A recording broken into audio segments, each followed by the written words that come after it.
What's up guys, Wildland Customs here, and today we're going to take a look at my newest custom. It is the Dark Knight Returns armored up Batman from when he fought Superman. This is basically inspired and made from the Frank Miller comic book The Dark Knight Returns, also from the most recent animated movie Dark Knight Returns, and also inspired by this picture. Before I start, this guy will be on eBay, so if you're interested in him, take a look in the descriptions below. The link will be right there. But getting into this guy was fun to make. I had a great time making him, a lot of fun. I had some trouble starting him, I had some trouble finishing him, but we'll get into that later. First off, let's take a quick look at him up close.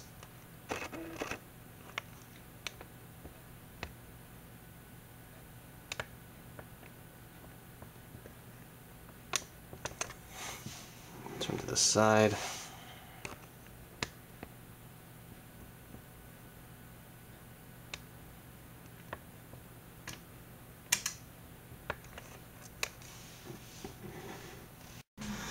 Now, in making this guy, I based him off a lot of different stuff. The original comic book, also the animated movie, different customs from different customizers, and also different pictures online. So from all of that, what I got is basically there's going to be a lot of different adaptations to this guy, and you can't get around that. However, the most important thing you do is get the point across that this is in fact a Batman figure. I think I did a good job on that. If I haven't said it before, I'm a huge fan when it comes to, I guess you could say, Mark 1 armors, basically armors of his first kind. Just like the Iron Man Mark 1. I like how they look because they're more based on performance than actually how it looks as a final product. And I feel like this is something that Batman made to fight Superman. As you can see, I basically used the Toy Biz Marvel Legends first appearance Iron Man figure as a base, and I think it came out pretty well. I didn't see anyone else do this, so I thought maybe I was the first person, maybe I'm not, who knows, but I think it came out pretty well. I like how it looks. And making the rest of the armor, I based it off the animated movie version, because I liked how he had, if you guys haven't seen it yet, he basically has a huge upper body, a really big giant round armor, I guess you could say, upper torso. And I think it makes sense because he's an old man fighting Superman. He needs all that armor, and I think it looks pretty well, and I think I captured it pretty good too. Getting to the head, he is from a Toy Biz Marvel Legends Captain Britain head. I liked it a lot. The sculpt was really nice. It was easy for me just to sculpt over it to make it into a Batman. Also, when you look at it really closely, the face is really nice because it looks like he kind of has wrinkles, I guess you could say. Kind of looks like an old man, so I thought it was a perfect match. Now, getting into the color scheme of this guy, I had some trouble deciding how I wanted to approach this. First off, when I started painting it, I wanted to try to capture the original comic book. So I painted most of this part, including the chest and head, a flat gray. However, when I first did that, it didn't look that great to me. It didn't look that appealing to me, if that's the best word to say. So after that, I changed it all to gunmetal. Gunmetal looked pretty good on the arms and also the legs, as you can see, but on the chest and on the head, there was so much gunmetal to look at. I didn't like how it looked like at all. So from there, I went back online, tried to do more research. That's when I saw that picture I showed them before, and I did the front black and just the head first. And I actually liked how it looked. A little bit better looking, a little bit different, but it definitely stands out. I think it captures your eye more. Also, when you just see the chest and the head, which is probably the place you're gonna look at first, it definitely captures Batman. And I like how it looks. Also, the black being, the chest being black and the head being black, it really complements the rest of the body and the arms being different colors also. So I feel like it came out pretty well. I like how it looks like. Now, getting into the detail of the armor, I tried my best to make it look more realistic looking. I'm not a huge fan when it comes to perfect looking armors. I don't think that looks real to me. So I tried my best to give him some damage, some weathering. Not too much though to make him look like a battle damaged armor, but just enough to make the figure look interesting and the custom look real.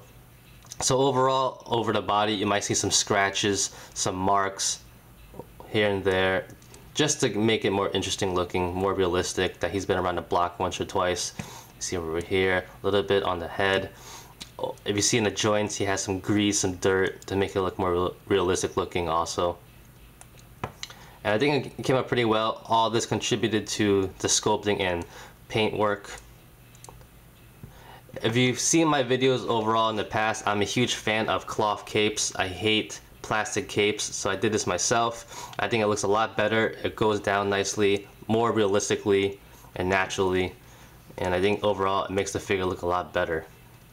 But like overall, like I said, I like how the armor looked and came out. Like I said, I tried my best to make it look realistic looking. Some scratches on the chest, you know, that's where the damage happens mostly. I think it came out pretty well.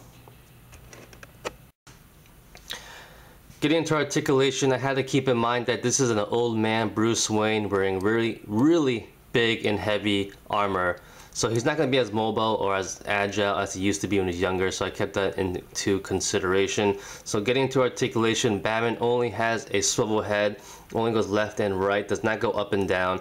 At the shoulders, he does have the swivel hinge joints, so it goes up, down, in and out nicely. Bicep swivel, 2 points at the elbow. At the wrist joint, he has a swivel and a little bit of a hinge, as you can see, and fully articulated fingers, which is nice. Nothing upper torso, but he does have a waist joint, so it goes back and forth. At the hips, he does have the T-jointed hips, so it goes in, out, nicely, up and down, in and out. At the thigh, he has a swivel, 2 points at the knees, which is nice, and a swivel at the ankles. He doesn't have a swivel at the boots because I had to mold over that.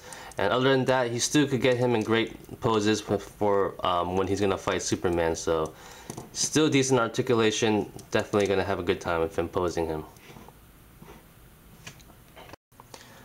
Size comparisons. Here is Batman with other 6-inch figures from different lines. He is from the Toy Biz Marvel Legends line, so he fits in pretty well overall. He is on eBay, guys, so if you're interested, go down to the descriptions. There will be a link that'll bring you straight to eBay. The price is a buy now based off supplies, labor, and most importantly, what I think he's worth. And if you have any questions, leave a comment below. I will answer it. And it's a buy now, so first come, first serve, guys. And that's basically it. Thanks for watching, guys. Like always, comment, criticize, subscribe, do whatever you want to pay attention. Follow me on Facebook, Twitter, and Instagram. Go to wildlandcustoms.com. Thanks a lot, guys. Peace.